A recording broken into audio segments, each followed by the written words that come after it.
Although as much, I'm not really used to playing games on my phone. Oh, yeah. I still only use my phone as a texting device. It's not even a phone anymore. It's just a I know. texter. Nobody calls anymore. Everyone Yeah. just texts. Text to That's the way Twitter. it works. And so here it goes, still on the training stage. No one is mixing it up here. Come on, please come get Africa. Yeah, it's like we're playing on Xbox. We don't have to worry about the frame rates on this for Street Fighter. So, all right, so the button check is done. Here we go. China versus China. So right now it's actually Nav has pushed him slightly to the corner, except then he missed an anti-air, and now all of a sudden he traded places with Kazunoko. Wake up, all right. Yep. Not bad at this point, except he didn't option select Kazunoko's wake up. Sending messages to each other early on. Willing to do wake up uppercut already. Kazunoko's faked a couple palms now. And you see Nav, he's trying to throw out the jab, option select in the Rekka, except he doesn't use the negative edge for the Rekka, so he'll whiff 2 jabs. Right. See, it's really interesting. Kazunoko, this is one of those footsie reads that you just get good at after time. He's playing this back and forth game with Shadowsingh, right? Where they're walking back and forth. And even though Shadowsingh is gaining momentum, he's getting position, pushing him a little further. Kazunoko has a strange read that he knows exactly when Shadowsingh is not ready for the dive kick all of a sudden. And that's why he's both times, even though he got pushed back a little bit, right away he just went for that dive kick and got the hits in. But Nav is actually, that's I think 3 dragon kicks in a row he's hit now. And he's using the forward one, so he gets all of his damage on the one hit. So you can recognize that Shadowsingh is looking for the dive kick now because he's standing at the perfect optimal dive kick range. Yep. So now Kazunoko has that message that, okay, he's waiting for it now, so now I'm not going to dive kick. Now I'm just going to neutral jump a bunch of times and take him out. It's actually, he did miss the punish. Shadowsingh whipped a Rekka.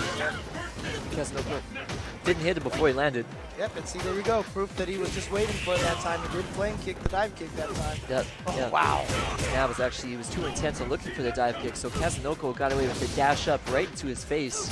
And that time, Kazunoko got his victory and blocked the wake up flame kick. Yep. Oh. I'm not sure if that was a drop or if he was trying to set up a sick throw. That's going to do it for this round. Kazunoko's not going to drop that. So he goes up 1-0 over Nav here, who's getting advice from Prince Amin. Weirdly enough, once Yun activates Ganajin, I think that overhead kick is like one of the highest damaging moves in the Ganajin. Really? Yeah, like it lowers the damage on a lot of the other moves, but for some reason the hop kick, the overhead, still does like a decent amount of damage. So trying to land that in terms of normal moves is actually the best choice. Yep. Well, it's definitely, I know that's the easiest one, is throwing in the overhead into something else. So. I know they lowered the damage of it in Ganajin between AE and 2012. Yep, it was that, and they also reduced the duration on Ganajin by a second or something? Or is that just Yang's they reduced the duration on too? And it's too bad that Yang never gets to use his super, because he actually can do really, really strong combos in it, and they look really cool. Lots of nice little fancy mix-ups too. Whoa!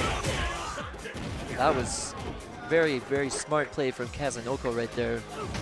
He's beating the combined knowledge of Nav, Amin, and my brother Joe's here now, so. Ooh. Wow. And the spacing on that was actually a little bit too close, but it worked out for him. Yeah, just caught him by surprise. He just wasn't expecting it. Yeah, traded with the stand jab that time, so now he's got his corner pressure, except after the overhead, he stopped Kazunoko from jumping, or didn't stop him, I should say, and now he himself is in his corner. Kazunoko's getting a lot of mileage out of that neutral jump. I would like to see Shadowsingh maybe go for some chicken wings or just to try to dash up and jump, roundhouse him out of the air or something. Yeah. Ooh. And the dive kick spacing from Kazunoko is so nice. And then another neutral jump, and actually Nav backdash, probably looking for up kicks. Yeah, see, he walked back and forth and did a bunch of neutral jumps, and Shadowsingh was thinking he was going to do another neutral jump, but then time he jumped forward. Just caught him by surprise. Kazunoko knows he's thinking about how to stop that neutral jump. Yeah, so now he got his corner character finally, or corner carry. Oh, and then he walked into the EX lunge again. Oh, EX back grab. Good dragon kick there. Oh, and then he waited just for a second. Nav neutral jump. Okay, back throw. It's gets his corner pressure now. Oh, and then Kazunoko backdashed out of it, and Nav failed to hit him with anything substantial there. Maybe should the option selected a sweep. Oh, really nice anti-air. It's coming down to it now. This Kazunoko is still neutral jumping, so it's kind of a thing. If you do a Rekka, he'll probably fall into button. If you don't do anything, he'll come down with the dive kick. Yep. Oh, wow! Empty jump to the low. Nav did not see that coming, and that is going to do it. Yeah, I mean, the nice thing about that was he was just going to do that into Ganajin anyway. So even if he did block it, he would have still been open up for some mix-ups afterwards. So he was going to do that low forward shoulder Ganajin no matter what. Just paid off that he actually got the hit. And now Infiltration is up there, but it looks like it's one of his friends.